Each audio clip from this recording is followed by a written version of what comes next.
And now, BillyCBoxing.com presents Thumbs Up, Thumbs Down with Billy C. Here he is, Billy C. Thank you, Jeremy C. We're coming at you from the Billy C studio in Lake George, New York. I'm Bill Calogero, and it's time for BillyCBoxing.com's Thumbs Up, Thumbs Down for professional boxing for today, September 4th in the year 2012. First and foremost, hope everybody had a great Labor Day.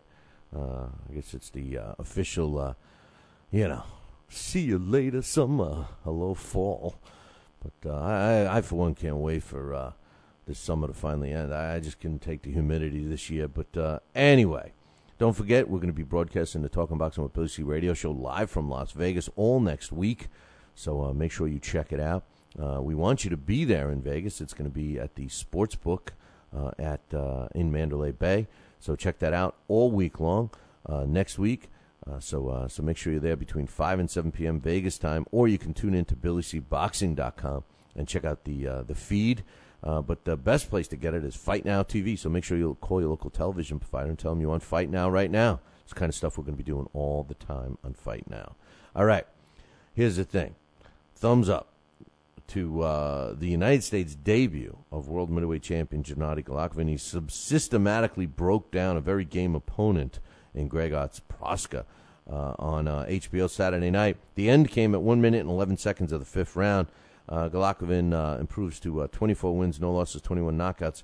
And he claims, according to Max Kellerman, that he's willing to fight anybody from 154 pounds up to 168. As a matter of fact, he called out Floyd Mayweather Jr., according to Max Kellerman. He called out Floyd Mayweather Jr. and the winner of Andre Ward and Chad Dawson. And there's just that other little middleweight fight that's going on. You know, I mean, here he's looking for Floyd, who's 154. He's looking for the winner of Ward Dawson, who's assuming going to be at 168. But he forgot one of the biggest middleweight fights in his own division that's happening next week, where we're going to be out in Las Vegas for, and that is Julio Cesar Chavez Jr. and Sergio Martinez. So the bottom line is I liked what I saw in Golovkin. I think that this kid is the real deal. He's got some pop. He got some speed. He's got a very solid defensive stance. During the broadcast, they kept talking about how loose he looked, I thought he looked tight. I thought he looked a little tight. I think his style makes him look a little tight. I have one concern. His defense is solid. His offense is great. He's got, obviously power in both hands. I'm a little concerned with his legs. He seems like if he does get shot, a good shot, he may get hurt. Usually when you see skinny legs like that, now they're muscular, but they're just you can't help it. You know, I mean, he's got skinny ankles. You know, which when he gets hit by some hard punchers, it may affect him. Now, I'm not saying Proska wasn't a hard puncher. It's just that Proska was a very wild, herky-jerky kind of a fighter. He lunged forward. He threw these looping shots that some of them landed. You know, just to real quickly, looking ahead at a dream fight possibly against Floyd Mayweather Jr., I said on today's Talking Boxing with Billy C show, we can't expect Floyd Mayweather Jr. to fight this guy. There's no way. Floyd is not big enough to fight this guy. However, if he did fight him, I think Golovkin can beat Floyd because of the power. I can't see Floyd hurting this guy. But I don't want anybody to start saying Floyd has to fight this guy, because he really doesn't. Floyd doesn't have to fight. He shouldn't fight anybody above 154 anyway. So all that talk is nonsense. However, to see Golovkin fight the winner of Martinez and Chavez is really what I'd like to see next. Ward Dawson, come on, that's pushing the envelope a little bit as well. So thumbs up to Gennady Golovkin, and a very impressive win for his U.S. debut. Thumbs up to Miguel Cotto for throwing us all a curve by choosing to fight Austin Trout for his title December 1st at Madison Square Garden. Rumors of him fighting Floyd in December at the Garden. Rumors of him fighting Manny Pacquiao. All will put to rest on Friday when he announced officially that he is fighting at Madison Square Garden. He is fighting on December 1st, but he is fighting Austin Trout. So thumbs up to Miguel Cotto for throwing us the curve.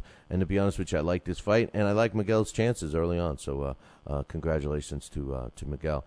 And also thumbs up goes to Golden Boy and Showtime for not canceling the card scheduled for this upcoming Saturday after Randall Bailey bailed due to a supposed back injury to fight Devon Alexander.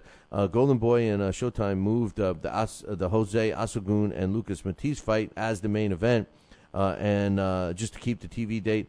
To be honest, this is a much more competitive fight. I just have a feeling that, which I'm going to get to in a second, but I just had a feeling that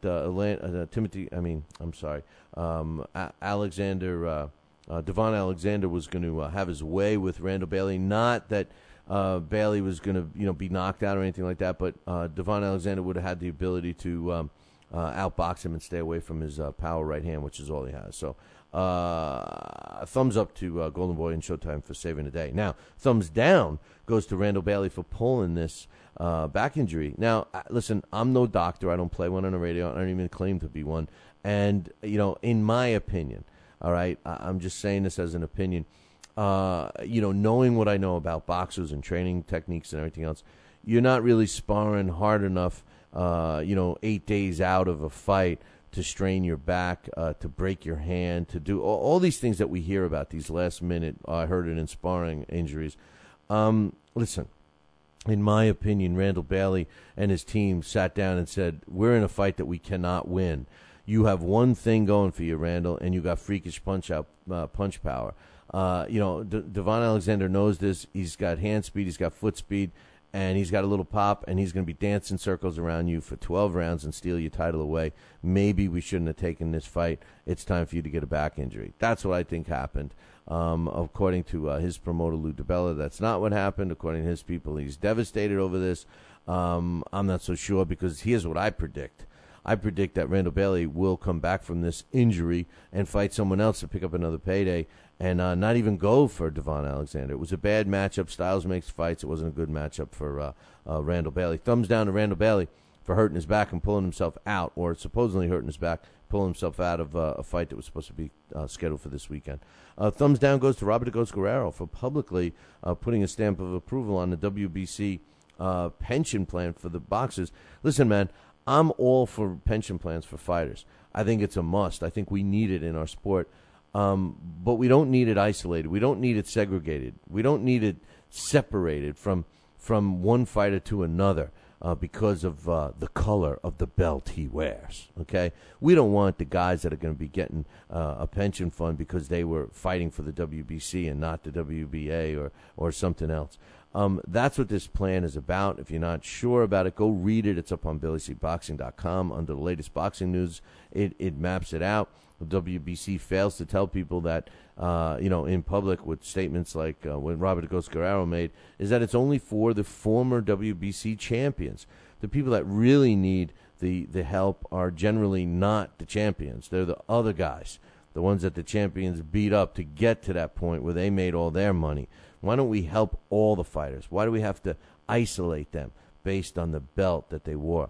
I think Robert "Ghost" Guerrero, especially in lieu of his past and his own battles outside of the ring with his wife and her illness and all that stuff, I think if he really knows what the meat and potatoes of this so-called pension plan is, I find it very hard to believe that he would put a stamp of approval on it.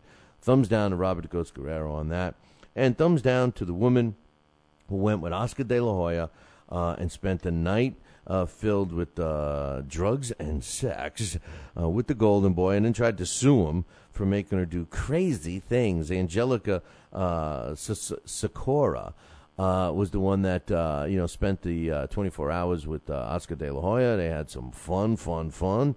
And then she said, he just made me do some terrible things, and sued him. She lost the lawsuit. The judge ruled that it was a frivolous and malicious intent to hurt former world champion Oscar De La Hoya, and therefore gave Oscar De La Hoya and his team the ability to sue her for what it cost him to defend himself. They want to appeal it, her team. I think it was a joke. I think it's a thumbs down to her. Listen, if you're a prostitute or if you're a whore and somebody's paying you to do nasty things, it's part of the job description. Hey, that concludes Thumbs Up, Thumbs Down for today. Tune in tomorrow. Ciao, baby.